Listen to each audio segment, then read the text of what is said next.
Hi, welcome to Magic Mondays. I'm Mark Pocan. This weekend I was down in Kenosha, Wisconsin, where I grew up, and I ran into one of my oldest friends I've known since first grade on at a restaurant.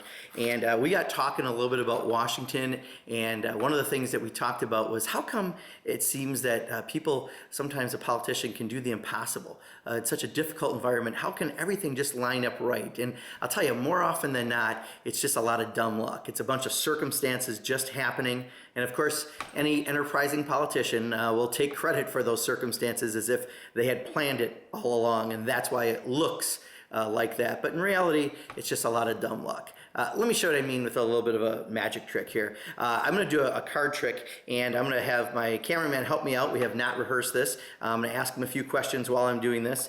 And I had a dream last night. I fell asleep, and I woke up to a dream where I was walking by a hotel, Hotel 52, and I looked through the window, and all these playing cards were dancing and mingling in the hotel, hence Hotel 52. There's 52 cards in a deck, must have been the reason. And all of a sudden, I noticed that all the black cards are in one room, the red cards are in another room, and a fire broke out, just like that. Boom. And I woke up, and I missed out on the rest of the dream. So this is where I'm gonna need a little help, if I can, from the cameraman. As I'm watching this fire, all of a sudden it was going towards one of the rooms. Was it going, Mr. Cameraman, to the room with all the black cards or the room with all the red cards? Black. Black? Boom, just like that. It's coming in all towards the black room. Oh my God, on one side of the room are all the spades. The other side of the room are all the clubs. I can see the fire going towards the room. Which side is it going towards, Mr. Cameraman? The side with all the clubs or the side with all the spades?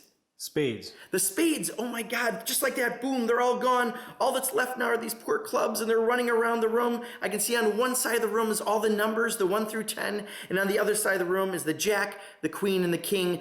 We've got the face cards, those three, and all the number cards. Mr. Cameraman, I can see that spark going through the keyhole right now. Who's it heading towards? Is it heading towards the numbers or the face cards? Numbers. The numbers, oh my God, they're all gone. There's 3 people left. The jack, the queen, and the king, and they're all standing next to the stairs that go right to the roof to give them safety. And as they're heading towards the stairs, all of a sudden, a fiery beam just crashes down.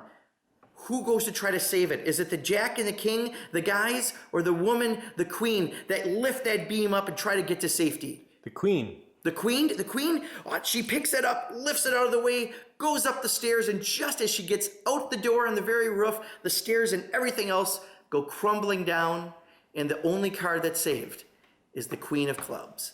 And you know, it's interesting because I've had this deck in front of me the entire time, and just like that Queen of Clubs was on the roof of the hotel, sure enough, the Queen of Clubs is on the roof, on the top of the deck of cards. But remember what I said, as soon as she got to the roof, everything went crumbling down. Well, that's what happened, sure enough. The rest all went crumbling down, and there really was only one person who was saved. I hope you enjoyed this week's Magic Monday, and we'll see you next week.